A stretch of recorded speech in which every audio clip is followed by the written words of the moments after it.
4 years. That's how long I didn't see his face. 4 years of waking up without him, raising our daughter alone, and telling myself that some people aren't meant to stay. But then came a phone call that changed everything. Welcome to Hearts Mended, where real stories show us that sometimes, the people we thought were gone forever can find their way back. And sometimes, forgiveness is the only bridge that can bring them home. If you believe in second chances and the power of redemption, please like this video, subscribe, and share your story in the comments. This is my story. This is my forgiveness. His name was David. We met in college, fell in love immediately, got married at 25. We were young, we were hopeful, we were completely unprepared for what life would throw at us. 4 years into our marriage, our daughter Emma was born. She was perfect, all pink cheeks and tiny fingers. And for the first 6 months, everything was beautiful. But then something changed. David changed. He started working longer hours. At first, I thought it was ambition. He was trying to build his career, provide for his family. I supported that. But slowly, he stopped coming home. Not just late, but absent. Emotionally, he was gone. He'd sit at the dinner table with Emma and me, but he wasn't there. His eyes were somewhere else. His mind was somewhere else. I tried talking to him. "David, are you okay? Something feels wrong between us." He'd say, "I'm fine. I'm just stressed at work." But it wasn't about work. I could feel it. There was something deeper, something he wasn't telling me. One day, I found a letter in his desk drawer. It was from his mother. She was sick, really sick. Cancer. Stage 4. She had maybe a year left, according to the doctors. David hadn't told me. He hadn't told anyone except his brother. He was carrying this alone, letting it destroy him from the inside, and not letting anyone in to help. When I confronted him, he broke down. Not just cried, completely fell apart. He said, "I can't do this. I can't watch my mother die. I can't be a good husband and father while going through this.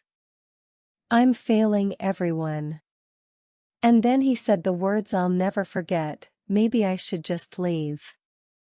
You and Emma would be better off without me." I tried to convince him otherwise.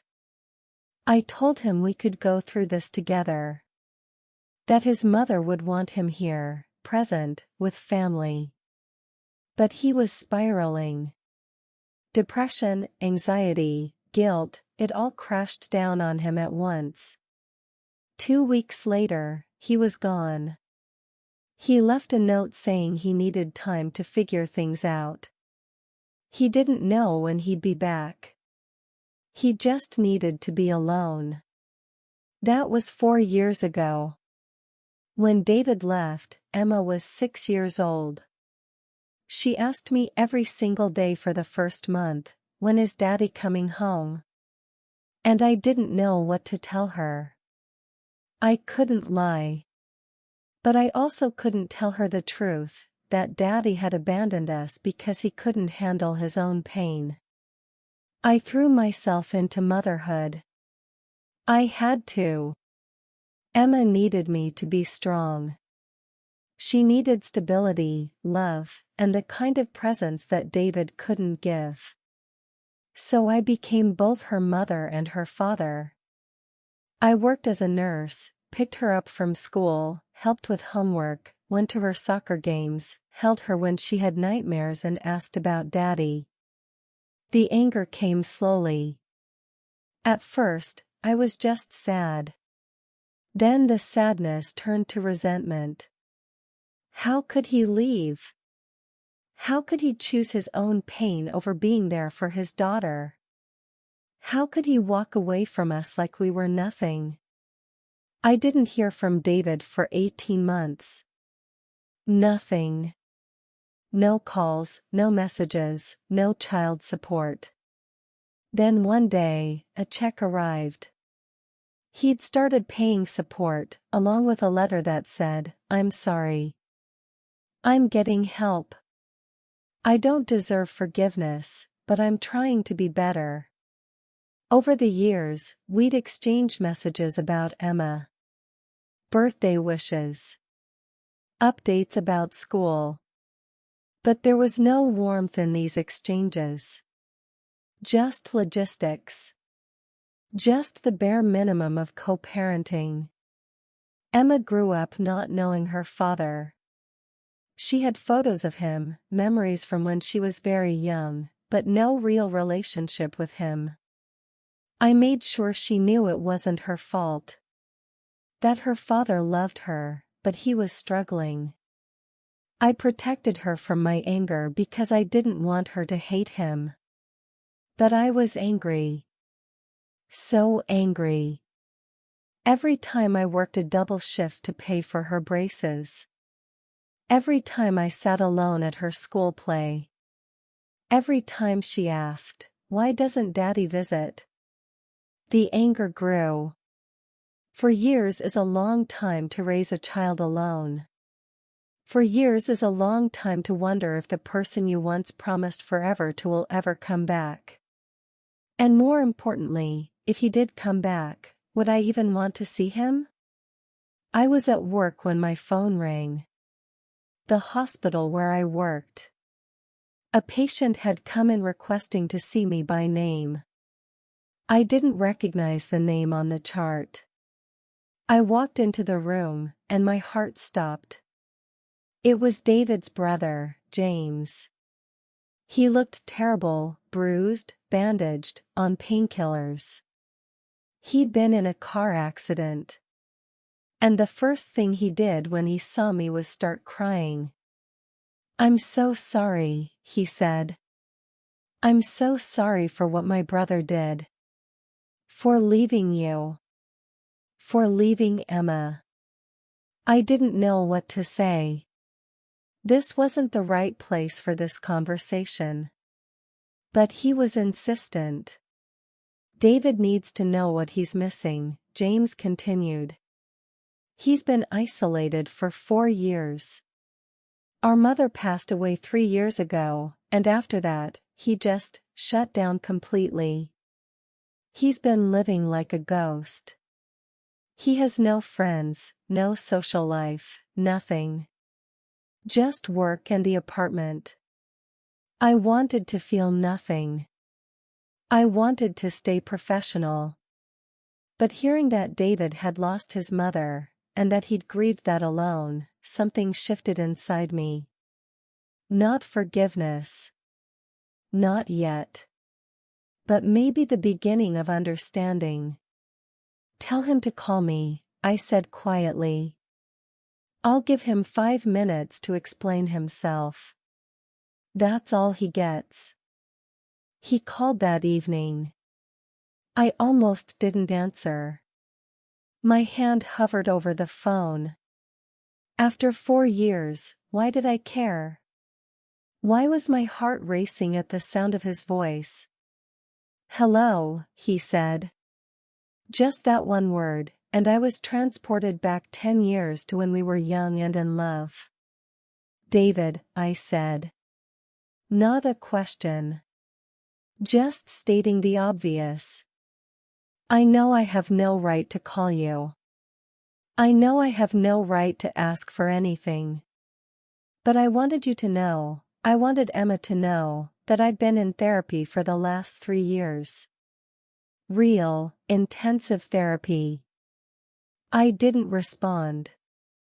I just listened. "When my mother died," he continued, his voice breaking, "I realized what I'd thrown away. I realized that I'd abandoned my daughter, because I couldn't handle my own grief.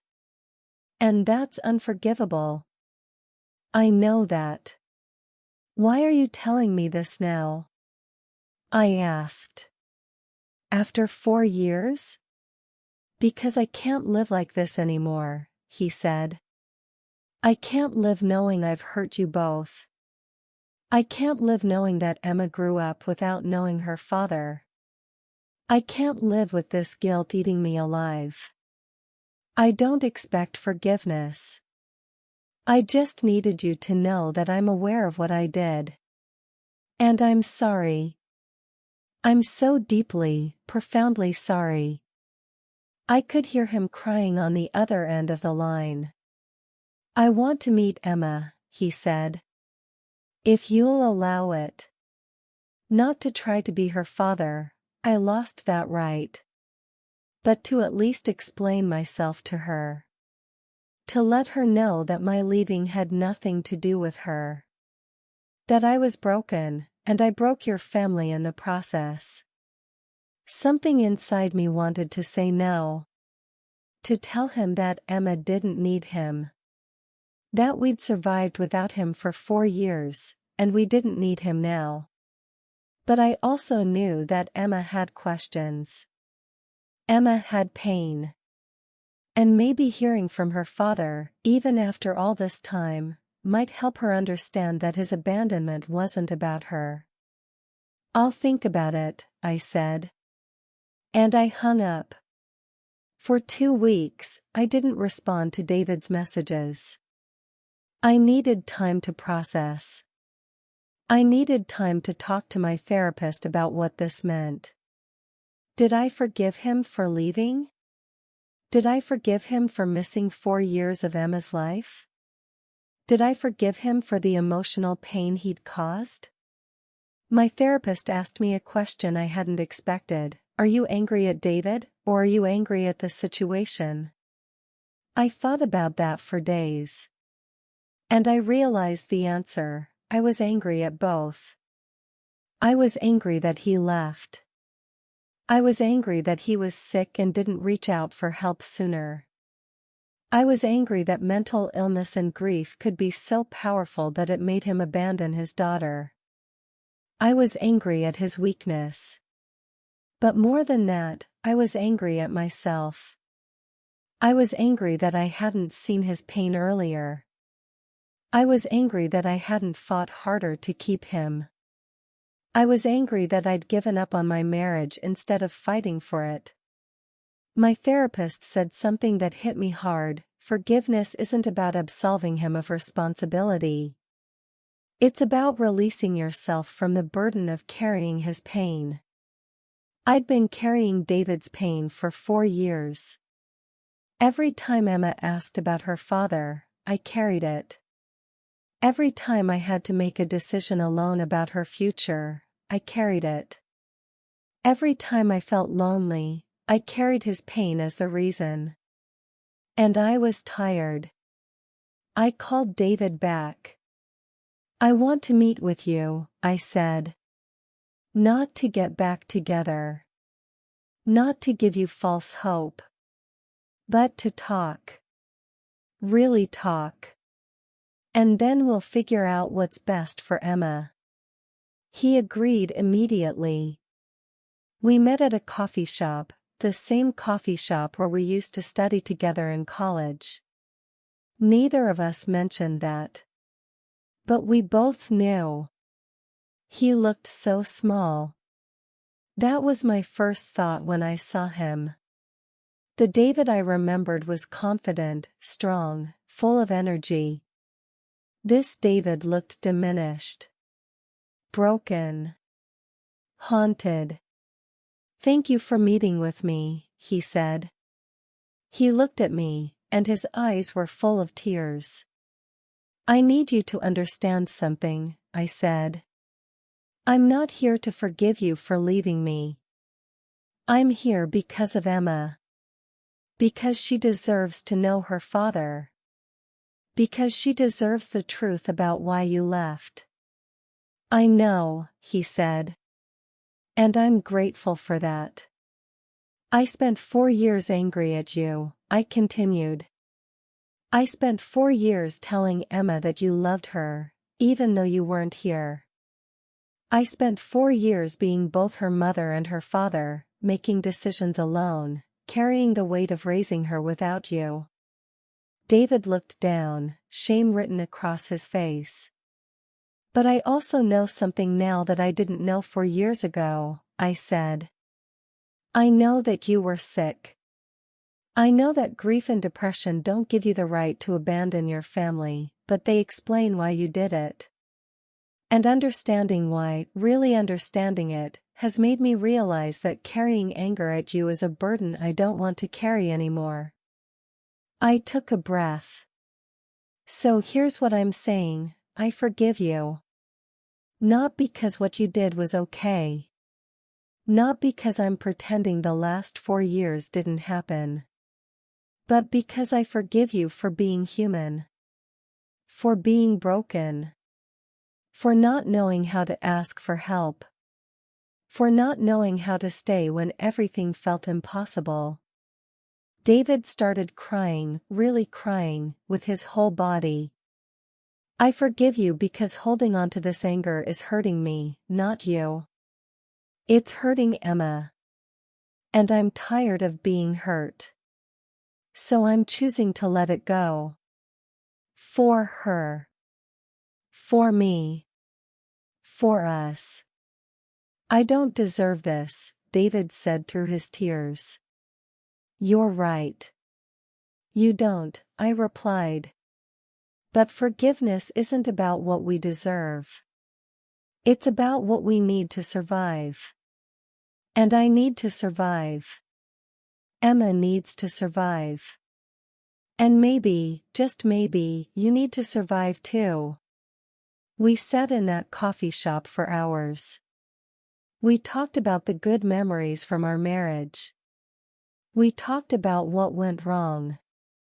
We talked about Emma, who she'd become, what she loved, how smart and resilient she was.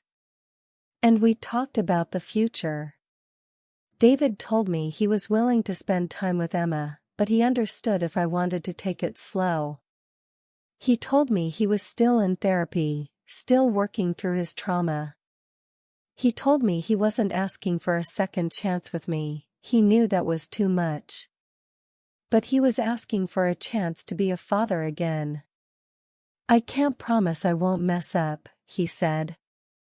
But I can promise I'll try. Every single day, I'll try to be better than I was 4 years ago. And I believed him.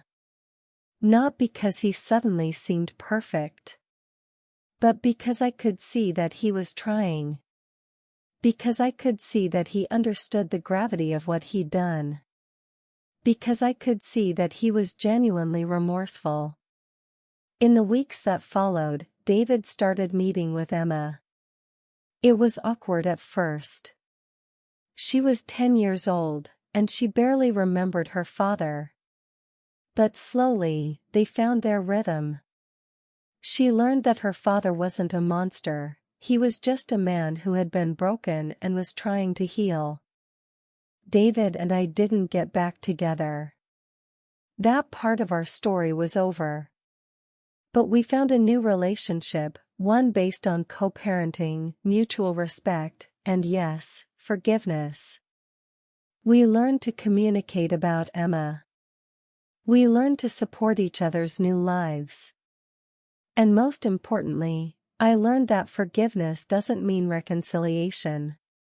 It doesn't mean pretending the past didn't happen. It means acknowledging the pain, understanding the context, and choosing to move forward without carrying the weight of that pain anymore. 4 years. That's how long we were apart. But it's also how long it took for me to understand that sometimes, the people who hurt us are just as broken as we are. And sometimes, the greatest act of love isn't staying, it's learning to forgive after they've gone. Every marriage faces moments where one person might want to leave. Every parent faces moments where they feel overwhelmed. Every person faces moments where they feel like they're failing everyone. But what matters is what we do next. Do we run? Do we fight? Do we forgive? I could have stayed angry forever. I could have made sure Emma hated her father. I could have refused to ever speak to David again. But I chose something different. I chose to forgive. And that forgiveness set both of us free. If you have someone in your life who abandoned you, whether it's a partner, a parent, or a friend, I want you to know that forgiveness is possible. It doesn't mean they deserve a second chance. It doesn't mean you have to let them back into your life in the same way. But it does mean you get to stop carrying their pain. Like this video if this story moved you. Subscribe to Hearts Mended for more stories of redemption, reconciliation, and the healing power of forgiveness. And please, share your story in the comments. Have you forgiven someone who hurt you deeply? Are you still struggling with that forgiveness? Is there someone in your life you haven't spoken to in years?